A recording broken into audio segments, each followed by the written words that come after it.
look in the eyes of my brother without shedding a tear. Yo. Yo. Welcome back. Welcome back to another episode of the InforMILLy podcast.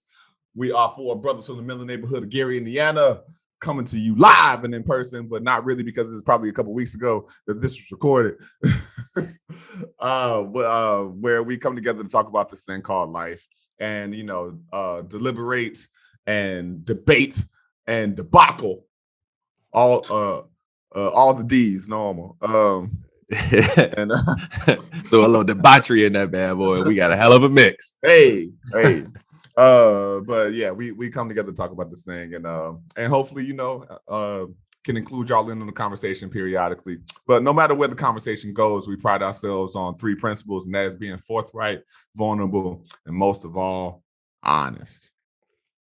Fellas, we're gonna do a quick intro, just in case it's your first time listening. My name is Josh.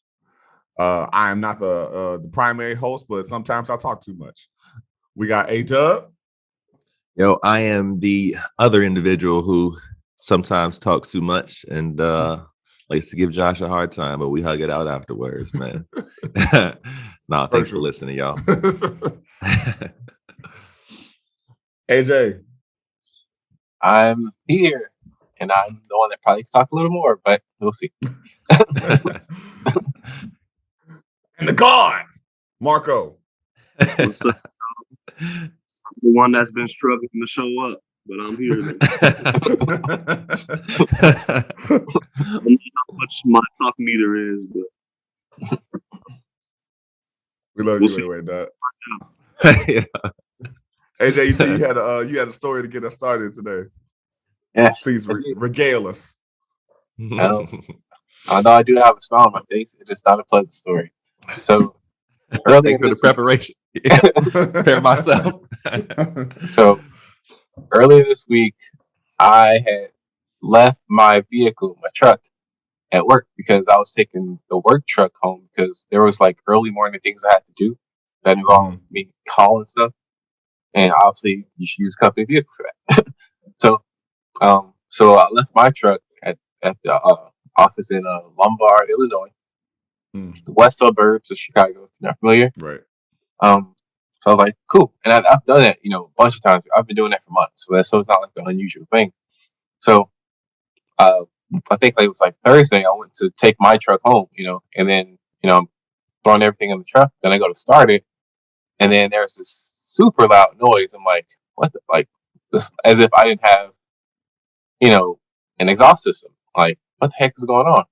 So like, okay, well, I can't drive this thing, so I ended up just taking the work truck home. I'm gonna just take it to the shop the next morning. So I did that. I took the work truck home Thursday night. Friday morning, I showed up to work, and I was like, let me take this to the shop so I can figure out what's going on. So I take it to the shop, and I'll, tell the guy what happened. I was like, suddenly, my truck is like super loud, as if I, don't have an exhaust system. And then, I was like, I'm hoping, no one stole my catalytic converter. Right. And then he's like, yeah, that's been happening a lot around here. And then, I dropped the stuff off, and only a few hours later, he calls me back, and he's like, yeah, the thing that you thought happened definitely happened. And he was like, are you sitting down? And I was like, oh, here we go. Oh, shit. And then he told me how much it's going to cost. And he was like, it's going to be $3,200. So it's pretty much worth just putting that towards a new car. Sometimes, a lot of times. Depending. I mean, the used car market is fucking ridiculous these days. And so the houses right now. Yeah. And so the thing is though, what makes it so, it's already an expensive job, but what makes it even more expensive for my truck particularly, because mine has two. So they took both of them. So I got two replaced instead of one, like most cars.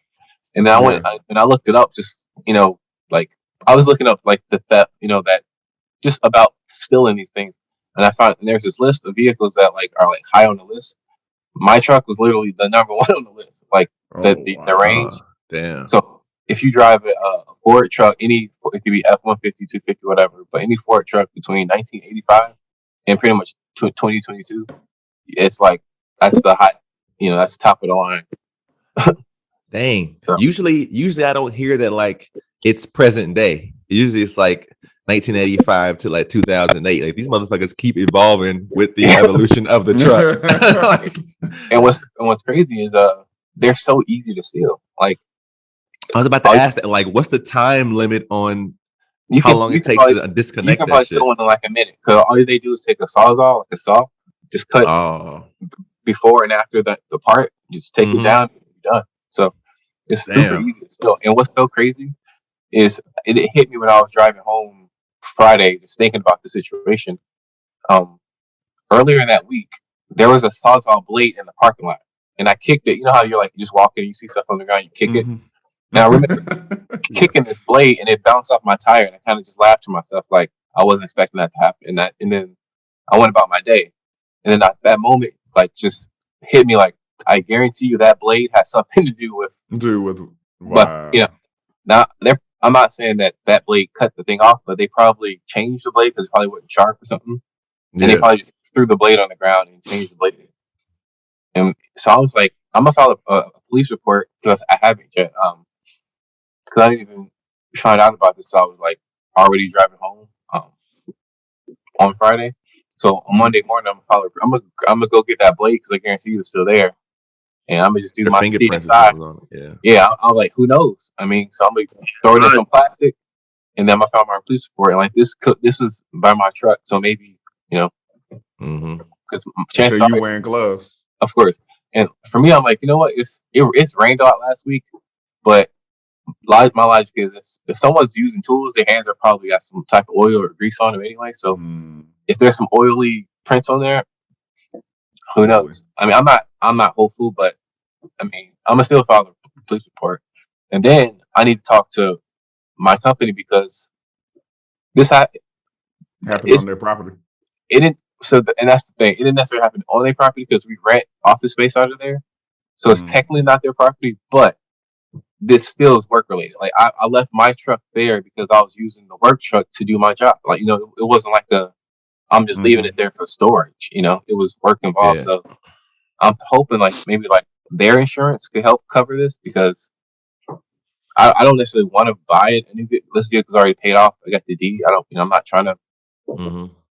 Be paying on something else for another 4 or 5 years. So I'm gonna just try to get it fixed and do what I gotta do. But yeah.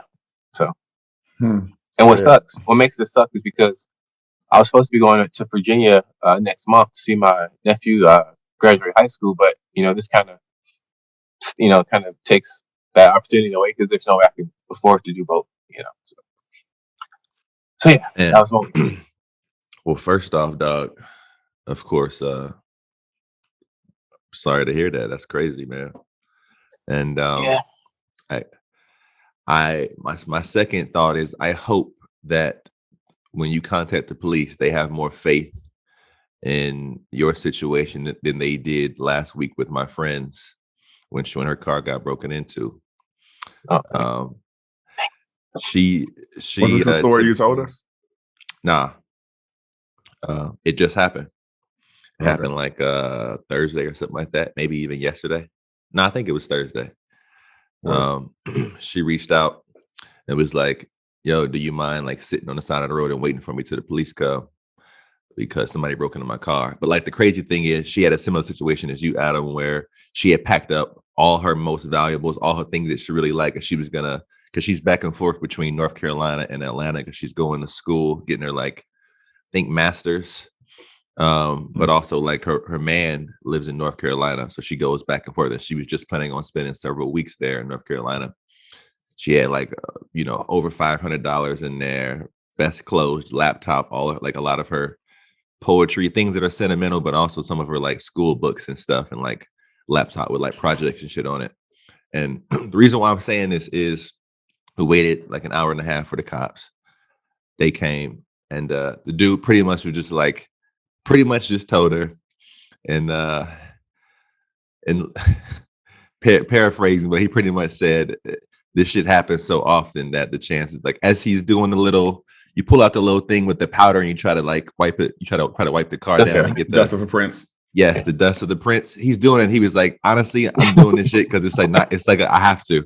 It's like it's a 9 to 5, and like he was like, even though we're probably not gonna find out who did this shit, I have to do it. He's looking the person in the eyes who all her shit just got stolen. He's like, I'm gonna be real with you. Like I have to do this.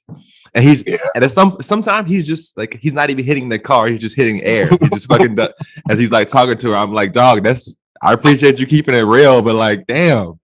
Yo, I have a little bit of faith, bro. But I guess it just says how often it happens, even in a day or two.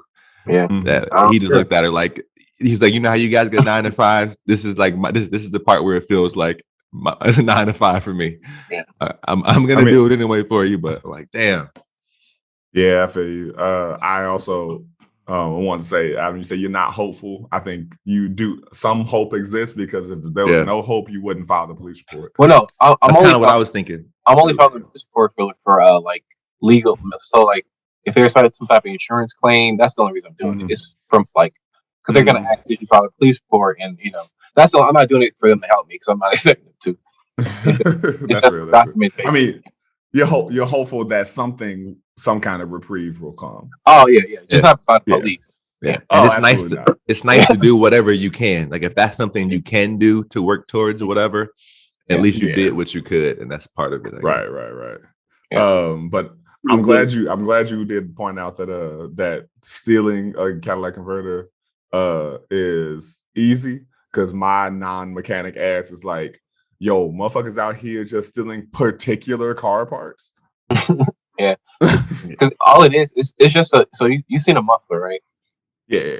So it's just another component of a muffler. All you do is cut here and there, and the muffler metal is thin, So you can cut through it easily. Isn't it also? Oh, go ahead. I was gonna say I believe it has like platinum or gold in it. That's why they. And I had a car that had 3 of them. So it's like an easy thing to steal and get some money. My man had that was a fucking spaceship, bro. 3 of them. It had one hidden in case the other 2 got stolen, like a spare tire. That's gonna be stolen, like. That's crazy, man. But isn't it also like a big factor in like whether you pass emissions shit too? It has a lot to do with conversion for emissions. Yeah. It's like an emissions thing. Yeah. Word. Well, I hope that gets like I said, I hope you find some reprieve in the situation, man. And speaking of how should I say, motherfuckers doing crazy shit that gets people either hurt or maybe themselves. Dude attacked Dave Chappelle and got stomped the fuck out. Now, again, this may be somewhat old news by the time this comes out, but I gotta tell you, I don't feel bad for him. I don't. One, if there was ever going to be some kind of old school Bill Goldberg impression of a spear, that was a poor attempt, because my man clearly never played football, and the way that Dave almost bounced, he almost got him.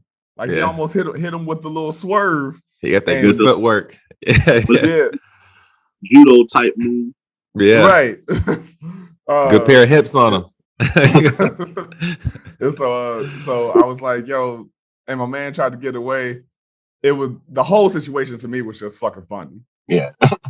And then seeing my man's body look like Tetris pieces when they wheeled him off.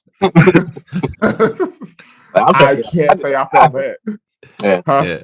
I'm trying to figure out how did that happen in such a short amount of time? It's like how did he get the knife in? Yeah. Especially because it wasn't like it was an inconspicuous knife. It was a knife shaped like a gun. So that's question number 1. Yeah. How the fuck? Everybody's cell phones are locked up, so I'm also wondering how this person that got that footage to TMZ, how they got that phone in. Oh, yeah. You said what? You got to lock up the weapon.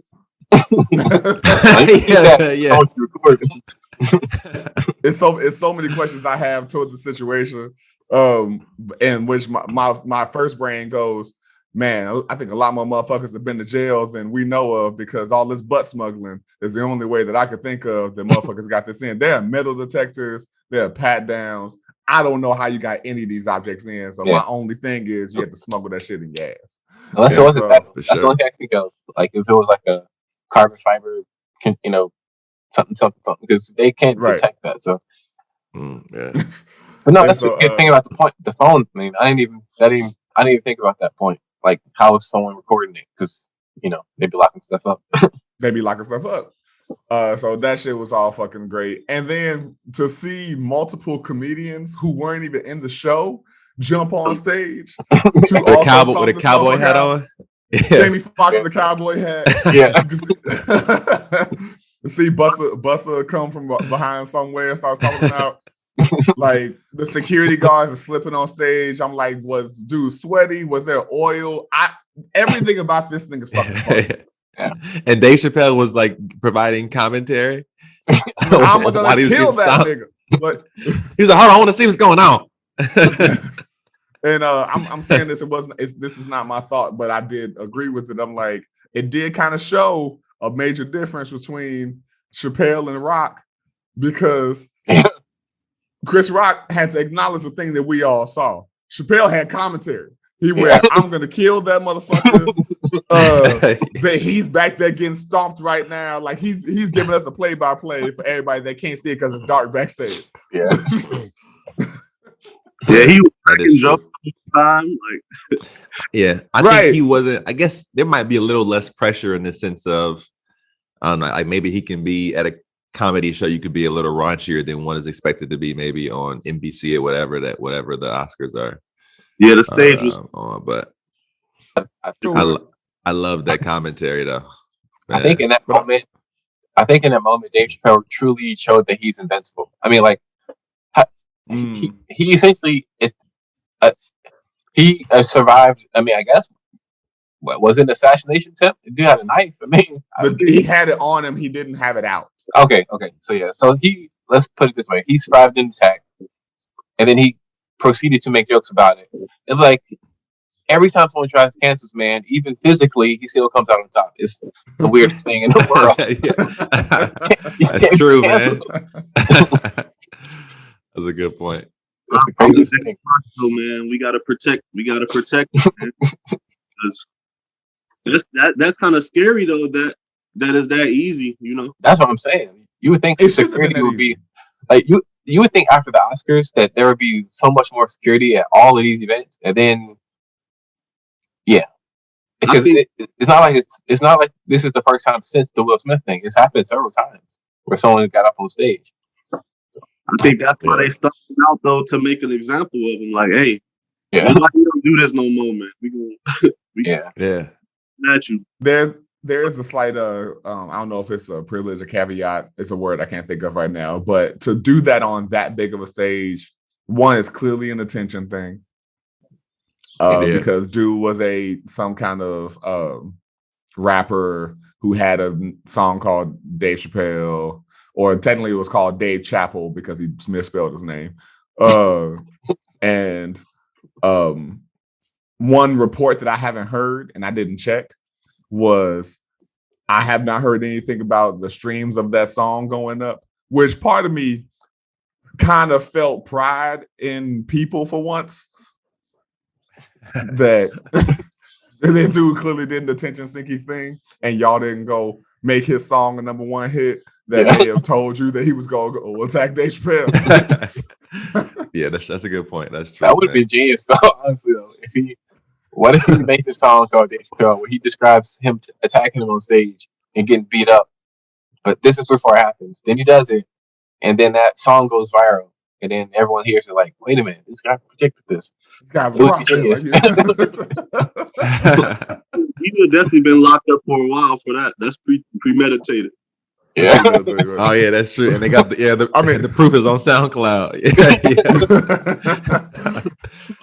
The proof is in the Cosby pudding, man.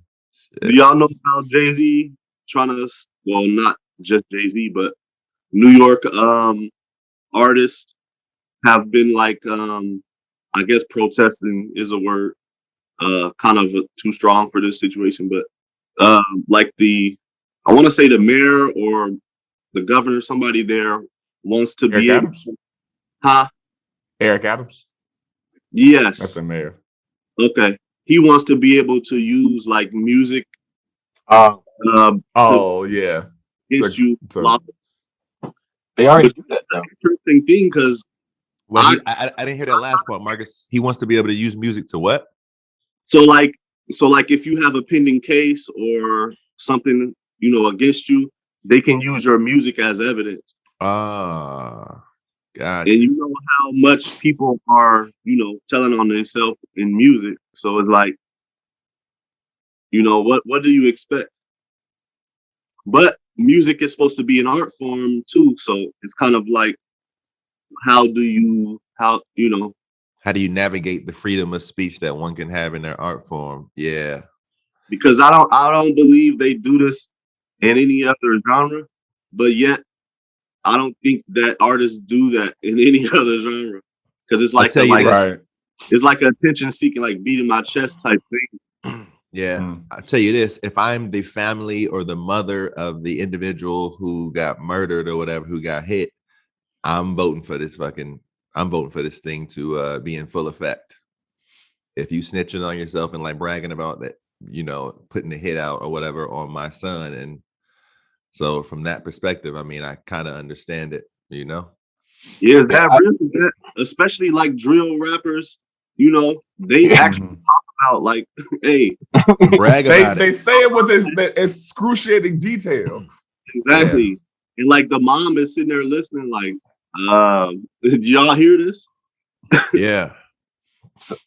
So like, all right. So there's this podcast from NPR called I think I mentioned this like 50 episodes ago, so I'm saying it again. But there's a podcast called Louder Than the Riot on NPR, and I'm actually honestly I'm gonna beg you to listen to it, listeners and the members. It's so good.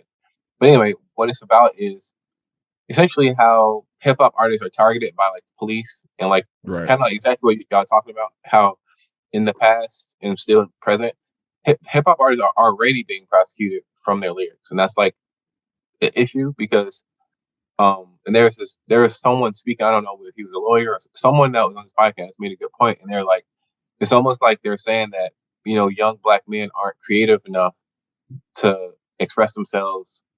Like essentially, they're saying that the courts are saying young black men aren't creative enough to just tell stories without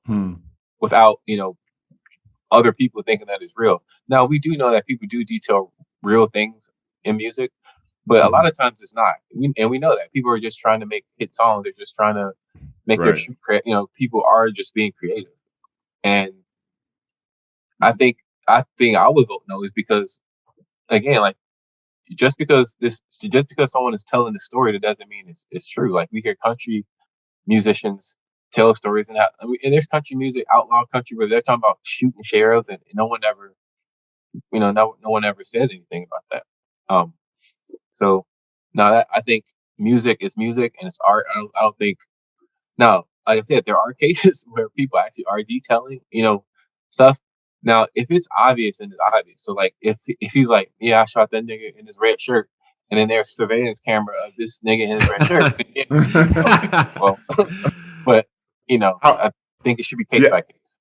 I feel you, Adam, that it should be case by case. It should be a thing of like if you're telling on yourself with the detail of like you're not changing names, you're saying the exact cross streets and time of day that like you're giving longitude and latitude. Like yes, that is a confession. Yeah. But if it's got that kind of ambiguity that's like, oh, it's a dude in a red shirt, but that was in Baltimore and you live in fucking LA. Like, come on now. Clearly that can't be them. And so I'm saying arbitrary things, and I don't know the cases. I don't really listen to drill, so I can't say it from that like direct perspective. But it is a thing of yes, I agree with you completely that rappers have been prosecuted or rappers are being pursued because of the obvious reasons that they are. And you know, in the same way that most of my sentiments be like fuck Lori Lightfoot, it's also a fuck Eric Adams too, because we got to stop making cops mayors. Yeah, I agree. I got a bar for y'all. Okay. Oh. Rap snitches telling all their business. Show up to the court and be their own star witness. Shout out to MF Doom. Rest in peace.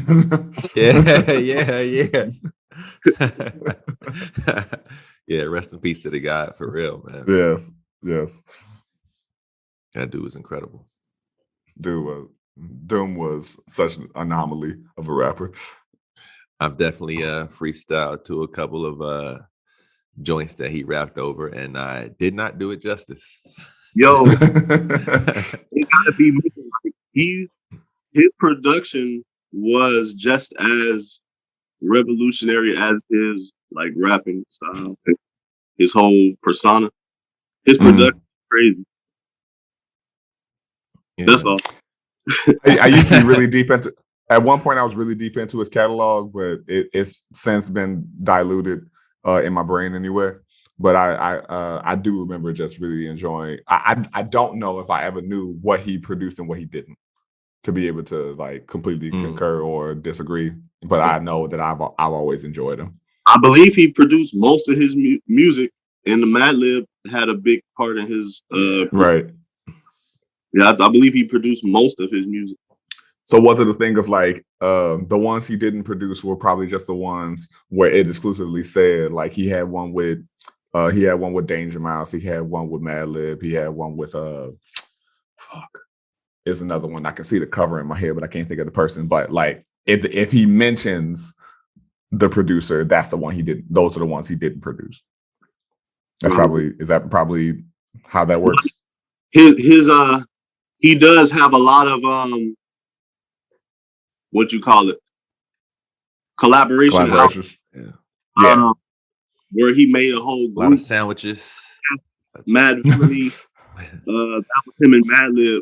So yeah, that's a good question because I don't know like by beat, like track by track, which one. That's what I'm saying. I'm sure it'll say in the credits and all that, but because back in the day anyway, I was when I was real deep into Doom, it was because I was still in my music stealing days, and so I wasn't like I didn't have full catalog listings to say like, oh, this is who produced this and yada yada yada.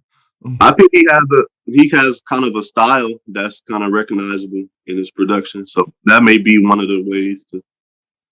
We could do a special audio files. You know what I'm saying, for MF Doom. Yeah, might be dope. I could be down for that. Could be on to something right now. But to jump back though, so we got this whole thing with Chappelle. Some people are going to try to tie this to the Chris Rock Will Smith thing, and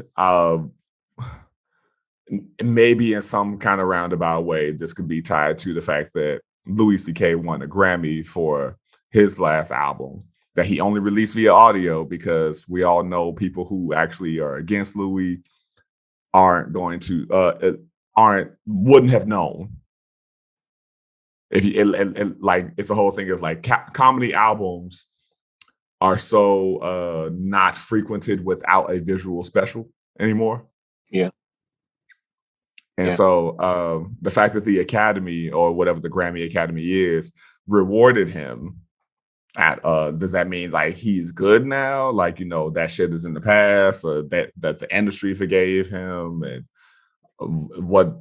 because there was public outrage when they realized he won, but I'm sure the public outrage came from most motherfuckers didn't even know he had an album out. Exactly. That's what's so funny to me. Yep. Like honestly, that's what makes it so funny is like I think it's genius that he didn't have a visual special, because like you said, like people who aren't really into comedy like that, they're not even gonna know that he released it. So then so like the fact that he won a Grammy off of it, it just makes it that much funnier, because it's like you really don't actually care. I mean, Like you're not going to sleep thinking about Louis C.K. You're just not until it flashes on your phone, and now you're thinking about Louis C.K. and you're upset. And Yep. it makes me think of a situation actually, where I was on Facebook. Yeah, I still use Facebook, but yeah. So I was on Facebook, and someone posted, like, that's actually, I didn't even know he released the comedy album, and I actually like Louis C.K. But that's where I found out he won the Grammy, because they had posted it, and they were, by the comments, I was assuming they weren't a fan of it, and so I just wanted to read the comments because I was curious of, what they were saying. This guy was like, he's not even funny, blah blah blah blah blah, and I was like, you're right, he's actually hilarious. And I said that. First of all, I did it. But second, I wanted to push a button because I just wanted to see what was going to happen. And Trolling. yeah, I was trolling. Trolling and scrolling. And sure enough, the person that posted it originally was like, "This was bad timing" or something like that. And I didn't respond, but I just thought it was funny because I'm like, okay, I get what he did was egregious and bad. That could be agreed upon across the board, but that doesn't mean he's not funny. And it's so funny that you can't. We can sit here and say he was terrible for doing that, but I can also say he's still an amazing comedian, and both of those things can be true. It's so funny that people can't. All right, go ahead. It's so funny that people can't have those same thoughts in the same. They can exist together. They can exist simultaneously. Like, it's only bad timing given whatever the fucking court of opinion of like giving whatever the perception is of the court of public opinion at the time. And it's like, how fickle is that shit anyway? How fickle is that shit anyway, man? You hate me, then you love me, then you hate me again. I think there's there needs to be nuance to the or opposite. Because... My bad. It's opposite. You love me, then you my bad. I think the phrase is opposite. Whatever. I think there needs to be nuance to the thought of it, just because I think people have a hard time separating the thoughts, like separating, like, oh, okay, just because I love this thing doesn't mean I can't criticize it. Just because this person did a bad thing doesn't mean they're actually bad at whatever their craft was. But I can also acknowledge that they're a piece of shit. Yep. I think people. Exactly. I agree with y'all saying. I think another part of it is, like, people want to take it into their own hands, kind of like they want to get justice. Like one person. They want to fight the fight. Like, hey, you're not going to change the needle on public opinion or get him locked up or, get him canceled as one person. People try to, like, start a little, movement or something like that. But if you're great at what you do and you haven't been, like, convicted or whatever, you have a right to be, in this field and whatever. You put in time. Everybody makes mistakes. Like, people got to realize, like, they don't realize that. You slip up. No, I think they do. People are hypocrites. What if you slip? That's why they don't really realize it in my mind. Yeah, they realize it maybe when it's necessary towards their argument or whatever. Right. Go ahead. Like, people really don't believe in second chances. Like, I understand if, like, he physically harmed someone, or everybody has an opinion about how the level of egregiousness this was. Like, it's been proven that if you're great at what you do and you got money, you can make it back. Yep. You can slow this plan to make it back to probably not to the height he was at, but no. I mean, he'll be back. Well, the thing he got the highest award though, so could you say he is back at the height? I mean, he got a Grammy. I mean, that's how many comedians can say that they got a Grammy. True. Not a lot of comedians can say that they got that Grammy for best comedy album, but I guess it's a thing of, to me anyway, success will look different for everybody. What we don't know is his numbers. So as far as like the shows that he does, how much they're selling and all that kind of stuff, that would be the success in my book, more than the notoriety, because notoriety could not mean anything. It doesn't mean he's necessarily feeding his family in the same way. Yeah, that's true. Well, honestly, with comedians and people who are like top tier at what they do, I think they just want to be the people's champ. You know what I mean? I agree. Yeah, I They don't just, worry about money. 'Cause I they feel like want- if he's worried about, I'm back. no, I just think they want the recognition of their peers and the people at that point. You know, he probably already That's a made good all the point. that he kind of need or is set up to still make money. I'm sure he lost a lot of, support, but at the same time, most comedians just gonna scoff at what he did. Like, oh, that's funny, To be honest, they not gonna. Comedians is a different brain, I believe. Like, I mean, for the most part, you got to get into like comedians can be in a different brain, but if you think about people on the top of the game, that I think about folks that are doing like arenas like Chappelle or Joe Coy or Fluffy or Burr, like people who were just huge. What's his name? Sebastian Maniscalco, huh? Kevin Hart. Yeah, Kevin Hart goes without and saying. so. Like people who were selling those kind of numbers, if they kept selling those kind of numbers, but they fell out of the public eye, they are still mad successful. yeah. And you got enough following. You got enough cult following where, like we said, you could put out this album and nobody knows. Well, nobody like in the masses know. Just like his cult fans, he has enough following to where that's lucrative still. So, yeah, maybe. Still, for me, like I agree with what Mark is saying, because I think, like you said, like I think a lot of people, especially at that level, I think he don't even care. I really don't think he cares about the money. I think he wanted to prove to people that I can still do this. Like, yeah, I had a humongous hiccup in my career, but don't forget, I'm still funny. I think that's what it was about, honestly. Because like he's been doing this for a long time. He probably has a good amount of money, from doing comedy And invested in everything properly. Yeah. I think and I think the fact that he didn't make a video, like try to get a video like with Netflix or Showtime, HBO, is because the fact that he didn't, to me, that says that he wasn't trying to like make like a lot of money from it, because that would be the way to do it. Like get, make 20, 30 million from Netflix, Right. That's a nice payday. I also think it was like kind of a PR move, because you can't just like kick in the door, Yeah. Like you gotta kind of crawl your way back to this line. Yeah, that's true. True. That's true. I think it definitely speaks to, like, I don't know, this just public perception is will always be an interesting thing. And like who like Marcus said, like a lot of people will have different opinions on how egregious his acts were, and while consequences are a thing, like you just can't be going around doing certain shit as a person in general, not just a public person who's famous or whatever. So there's definitely are consequences. I just wonder,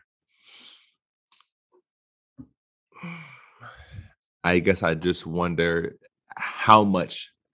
I think this might be just a nuanced thing, and it should be case by case too. Because, like, to what degree does that mean you don't deserve the Grammy or the award? And is it because the public perception is the Grammy, the Oscar, the whatever is the highest achievement? Because we put so much importance in that, taking that away would be like, oh, he deserved that punishment. He got the punishment he deserved. Like, we're not accepting anything beyond that or below that. It is a bit of definitely an interesting thing, Yeah. While I also do agree consequences should be had. We'd be clear on that, No, absolutely. I think it is getting the award is a bit of validation. Lost Marcus. He'll be back, I'm sure. Yeah. But it also makes me think of like situations where when someone does some bullshit on a regular job and then they get fired for something that may have been unrelated to the situation, then you go, oh, did they deserve to lose their job because of this thing? Now, if you in customer service or whatever, and you say something racist to somebody, yeah, you deserve that. Your whole job is socializing. Yes, Exactly. you deserve to be fired. Yeah. but but I don't have an example right now, but I go, is it different for celebrities and artists that they should not receive whatever the accolade is, or yada yada yada, or they get taken off of a project because of whatever thing they did, if that isn't related? I think if it's a thing of it, if it can still affect your work environment, yes. Yeah. Go ahead, Adam. I'm sorry. No, I was going to say, I think the public will typically also say yes, because we know that these people make a lot of money, so they're like, they'll be fine. If they lose this job, if Roseanne, loses, she gets kicked off her show, like, she'll be fine. She still gets paid off the Roseanne from the night. So people are more likely to people are more likely to have their pitchforks when celebrities do wrong, because we know that they'll probably be okay. Like, they might not work for a year or two, but they'll be fine. They'll show back up, and everyone will forget it. Like with Louis C.K., he didn't work for a period. He came back and won a Grammy. That's and Jordan and coming that's back and wearing 4 or 5. You think that's a bit of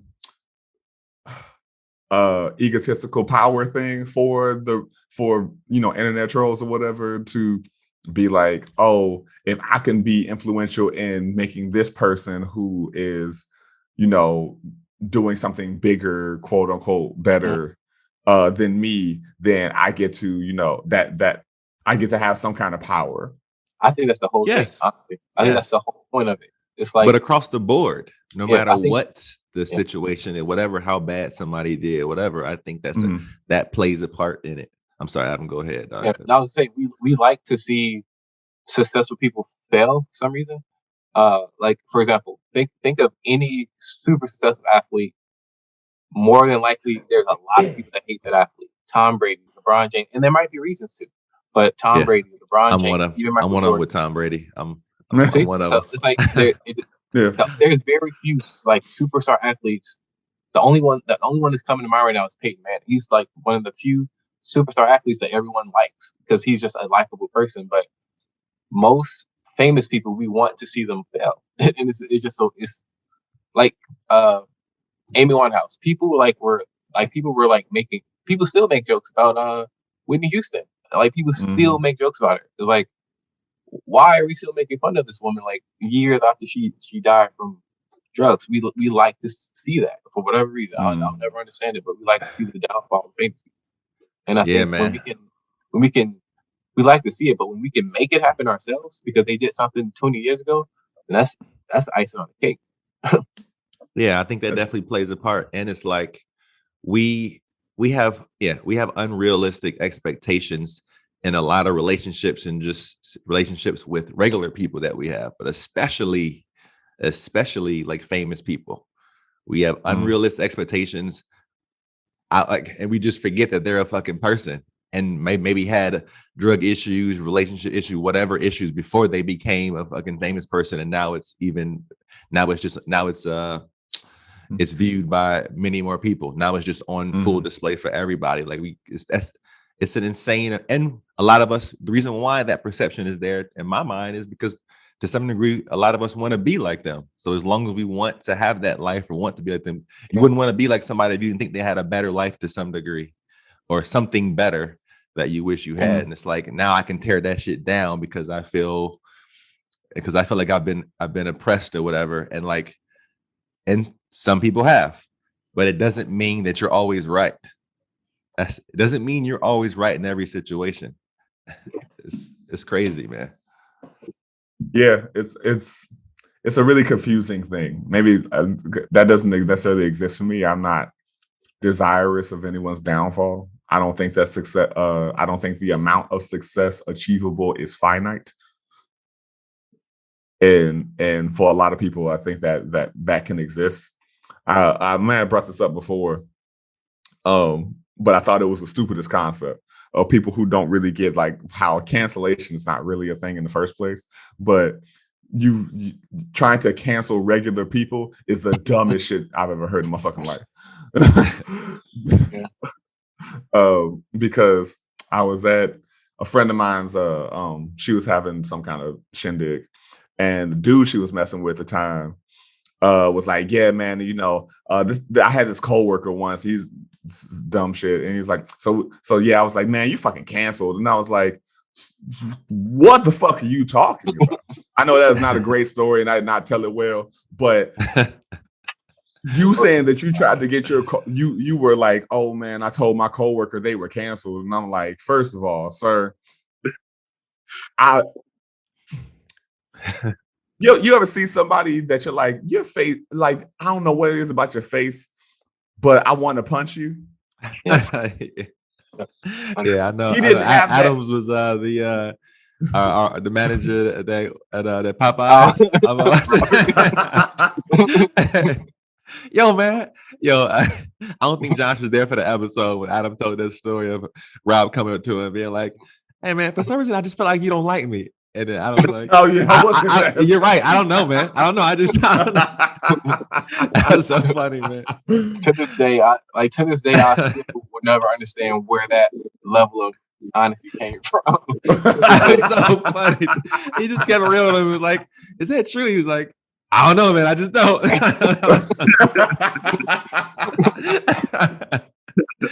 Dude, I laughed immediately after the recording was done. I laughed after the laptop after the laptop was shut. That was so good, man. But yeah, I'm like, it wasn't even that he had that kind of face, but to say something like that, I'm like, man, I don't know why. I just really feel like whooping your ass, because I think your perspective on life is too warped and you're too far gone. No doubt, man. Concept of canceling is just kind of funny to me though. Like, do you send a memo to everybody? Don't mess with this person, man. They cancel. Yeah. Don't you have to evaluate your relationship like person by person? That's all I think it is in life. It's true. You know what though? Here's a question to your point. Do you think things will ever be like that? Because they aren't like that in regular life. Like, we're not handling everything case by case in nuance, per se. So I don't think because of that, I don't think it'll make its way into the crowd of celebrities and famous people, or will it be the opposite where it has the start where everybody's eyes are on already anyway, and then it'll trickle down to regular society? I think the internet is always going to be the internet. It can evolve as it always does, but I do think person-to-person relationships can change. Only because you got to start treating basic shit like nuance. It can, but will it? Do you think? No, I think it can, but I think everybody got to start treating everybody else like that motherfucker in the white t-shirt in the parking lot in that University of Phoenix commercial. and what you like when somebody says you know, oh man, you know, they did this and yada yada yada, but there's clearly more context. You got to be like, hey man, did you ever consider that you did this? How about last summer when you know you ate my Jello and it was last one in the thing, you know, I need something sweeter. Like just talk to motherfuckers like, why are you acting like you are infallibly without fault at any point? That you've never done anything wrong, that you need a second chance, or like if the offense is egregious, you treat it like that. But if shit is fucking trivial, then you gotta tell people to shut the fuck up. But that's a good question. Now, so if it's egregious enough, do you not? It doesn't seem like that applies if it's egregious enough. And while I do think the consequences should be a bit more serious, should be a lot more serious. Like the consequences should be based on the action, based on the egregious, the level of egregiousness. I love that Marcus brought that up. I'm gonna keep doing it. The consequences should be based on the level of egregiousness of the act. Yeah, the consequences should be based on the level of egregiousness of the act. Do we still just forget the other side of like, all right, they're a person. Am I willing to like see that? Like, yes, go to prison, do whatever. If that's what it takes, you might have to do that time.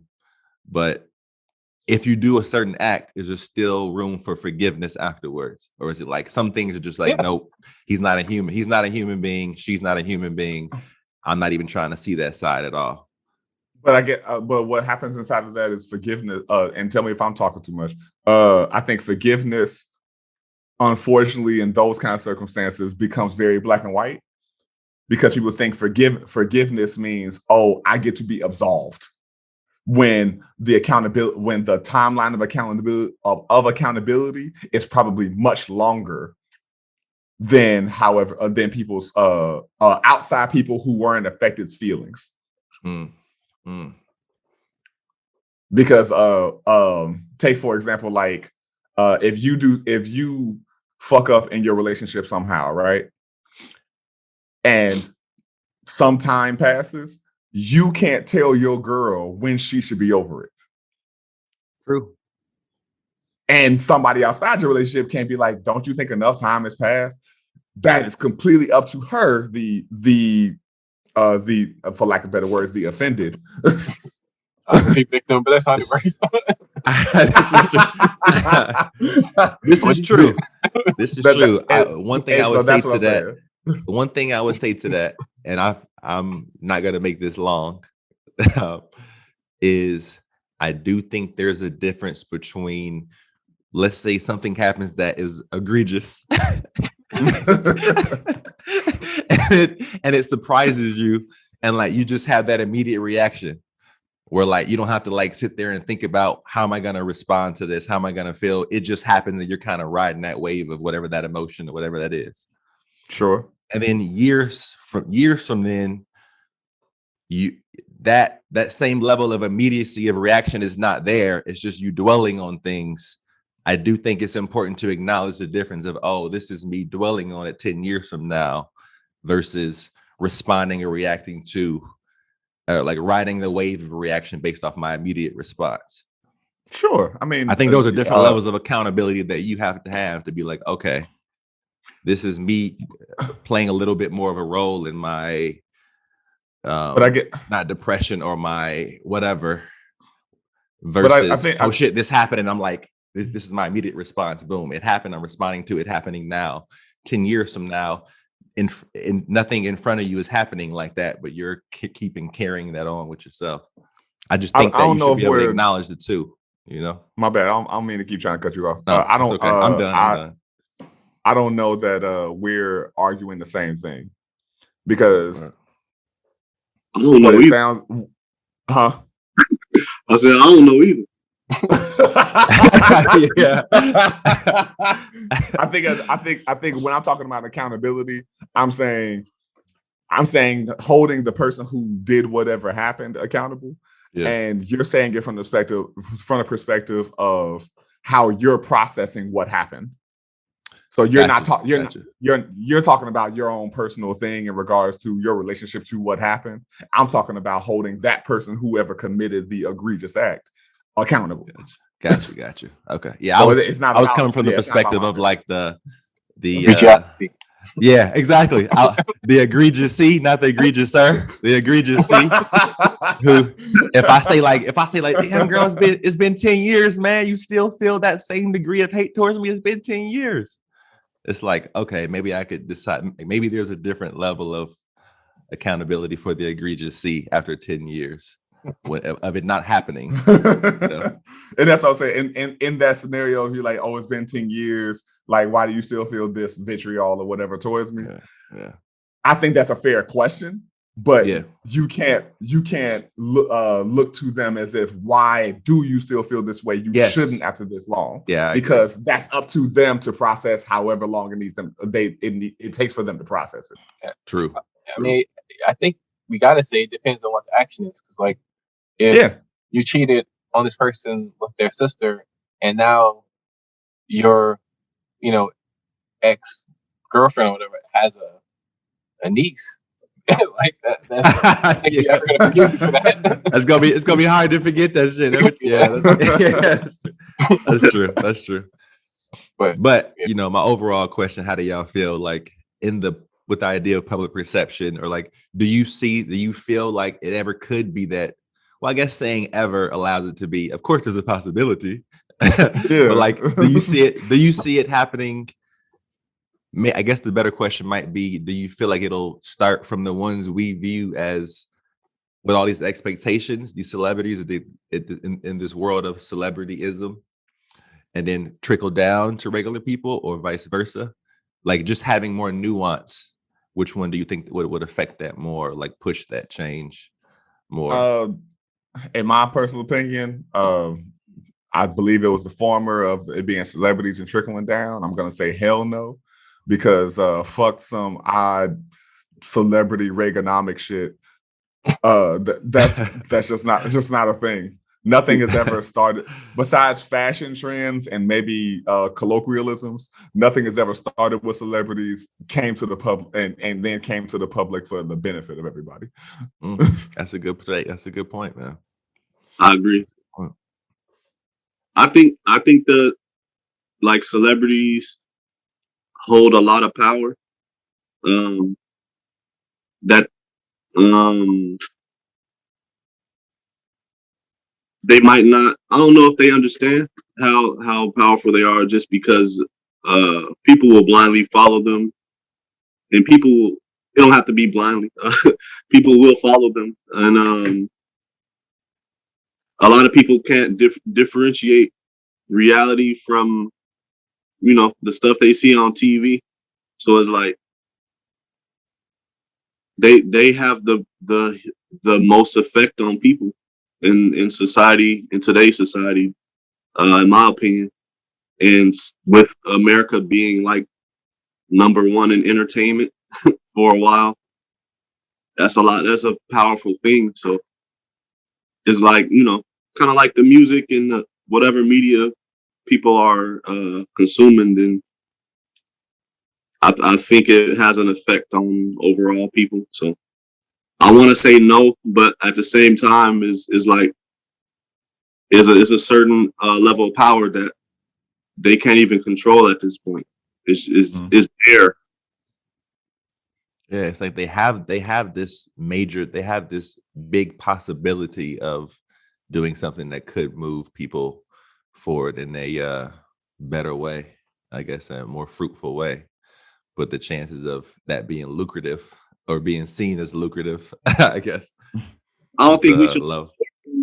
I don't think we should look towards them to be any type of pompous. Yeah. I don't. Yeah, I agree. I'm just saying the possibility. Anyway. Yeah. That's true. We do. People look to be validated and taught how to be by celebrities, and that's why celebrities don't get to be regular people them damn selves. Because they also are fucking fallible, and they will fuck up. Yeah, man, dude. I was talking to my friend, actually, the same one who had her car broken into, and we were talking about just like parents and like those who you look up to, like whether it's parents or older siblings, whatever. And like that moment when you kind of realize, oh, my father, my mother is also not perfect, because growing up, you to some degree, there's an expectation of like they know everything because they're the one who told me everything. And then those moments when you realize like, oh shit, they got problems too, or like they're still figuring this shit out too. It's an interesting moment, man. Funny enough, I came to that realization like this week. It wasn't about my parents. It's about my brother, my older brother. And he's not listening to this, so it is what it is. But like, you say he is or isn't? He's not. So I was like, when I was younger, like he's my older brother. I look up to him. Like I want to be like him. But then as I got older, I'm like, I kind of don't. He's kind of not so actually. So it's like, and it is what it is. So it's like you come to those. And I'm not saying that's the first time I thought about that, but it just, I'm just saying you bringing it up made me think about that. So it's just interesting. I don't know what it is. Maybe I'm an exception. I don't think I ever really had that, seeing my parents without without their vulnerabilities thing. Because my parents' relationship was always tumultuous. Like my stuff was always kind of just there. My dad, I love him dearly. He's the funniest motherfucker in my life, but he's been a habitual liar my entire life. And so when you can kind of see them at that, it doesn't change how much I love them. It doesn't change like how close I am to them, but you just go, oh yeah, you do that thing. Yeah. And while I don't even think that he actually lied to me that often, because he didn't, I was always either a part of or witness to so many of his lies. Because I was kind of the what's the word? Not scapegoat. Alibi. I was his like living alibi. I got you. And so yeah. the Robin to his Batman. Okay, I see, and so yeah, it was a whole thing of like, yeah, it's kind of the reason why I don't lie now. Why I'll be like, yo, if you don't want me to tell you the truth, like, don't ask me, because yeah. I think to some degree that's a good thing. Being able to like see that early on, you know, it's probably less of a shock too. You know, if you go thinking this one way. Then, like, I think it's good to show some vulnerability early, man. You know? Try. But yo, let's wrap this up. Y'all got any final thoughts? I do. I it's like, and it's based on what you just said about like honesty and stuff. Like, and I'll be really short. Like, for like the last like months, I've been having this urge to just to be honest. Like, I know you might say, why not be honest? But like, I'm talking about like super honest. You know, like sometimes someone will ask you a question, like, but you really don't want to answer. It's kind of like, or like, perfect example. Say you're checking out at a store. You know how like they'll ask you for like your email address or your phone number, and you know most people just give it to them. You know, but I'm like, why? Why if you don't want to? Why?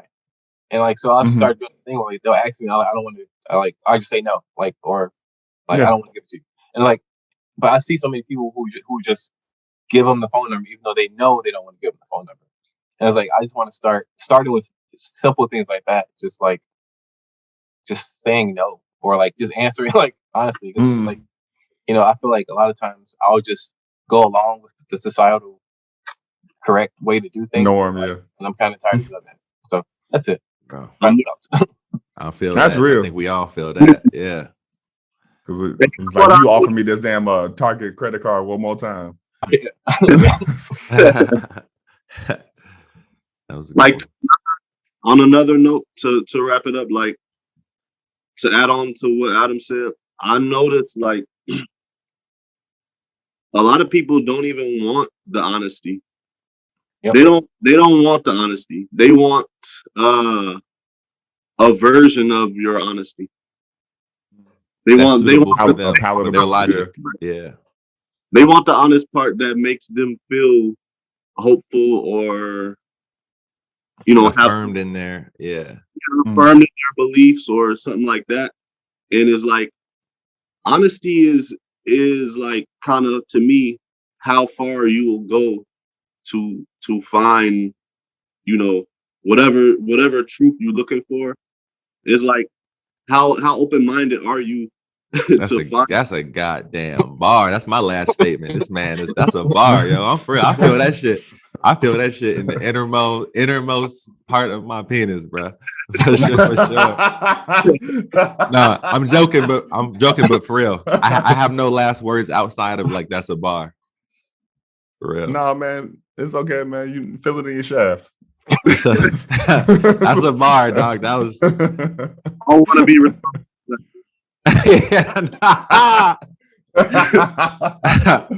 That was just well said, man. I feel that. No, that's fucking hilarious. I have noticed that, and I believe that. That's closing. Or will follow us on every social media. InforMILLy Honest. If you spell InforMILLy, will pop up. InforMILLy. If you're listening to this, you most likely know how to spell it already. If you don't, look at your phone or screen. It's there. Shout out to everybody that's been listening. We appreciate you. We love you. Every conversation you have, every connection you make. Oh, sponsor, rate, review. Sponsor on Anchor, rate and review on Apple Podcasts and on Spotify. Rate and review, rate and review, rate and review. Make sure I say that because I love all y'all people who I talk to. Like, oh man, podcast is great. I'm like, word, what do you listen to it on? And like Spotify. I was like, word, you have a rate and review? How I say it at the end of every episode? And they go, oh, you actually wanted me to do that? Why did you think I said it? What? Guys, just doing this to sound like every other podcast. We actually want you to No.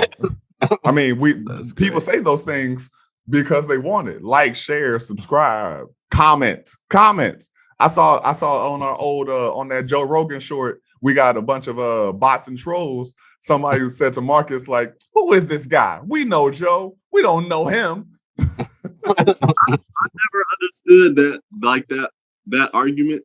Like, Yeah, it's like you don't know most people. You actually don't know Joe. You actually don't know Joe, yeah. people are not known Really? compared to Joe Rogan. Yes. Yeah. Yeah. It's like, this Even guy's celebrities. nobody. It was like, yo, shut the fuck up. Like, please. But thank you for your comments. Yo, comment on our shit. It helps. Drive those numbers up. We appreciate you. We love you. I started going back and forth with some person, and then at the end, it was like, don't even. It said something to the effect of like, why are you commenting to me? Like, and I was like, man, you're right. Like, I just like I never would expect that from the person who's commentating. Like, Yeah. say like, hey, why are you even caring about what I'm saying? Because you said, why did you say this? I'm the person who put this content out. So of course, at that moment I realized like, oh yeah, you're right. Only kinda. Like, it's all like you can be like, why are you directing this to me? I'm like, you engaged me. If Yeah. it was worth it, if it was like, if I felt like I could explain myself and that person could explain herself more and we could get some clarity, then I kind of understand. But I was like, They don't want clarity. You willingly don't want clarity. So it's like, it's point. So can we agree that it all depends on how egregious the comment was? This episode is clearly gonna be called Egregious, or Yes. Egregious C and Egregious Sir. All right, for real this time. We love you. We appreciate you. I never seen it. Huh? I didn't know Yo, it was still I've been trying to say this last part, but then I fucked up. Every conversation you have, every connection you make. What you say, Marcus? No, I just keep having things to say, so I'm sorry. It's all good. Every conversation you have, every connection you make, and every relationship you hold dear, we always encourage, empower, and implore you to be forthright, vulnerable, and most of motherfucking all, be honest. Peace. Peace. Can't look in Thanks the for listening. eyes of my brother without shedding a tear for my brother. I really wanna try for my brother, 'cause I truly do feel for my brother.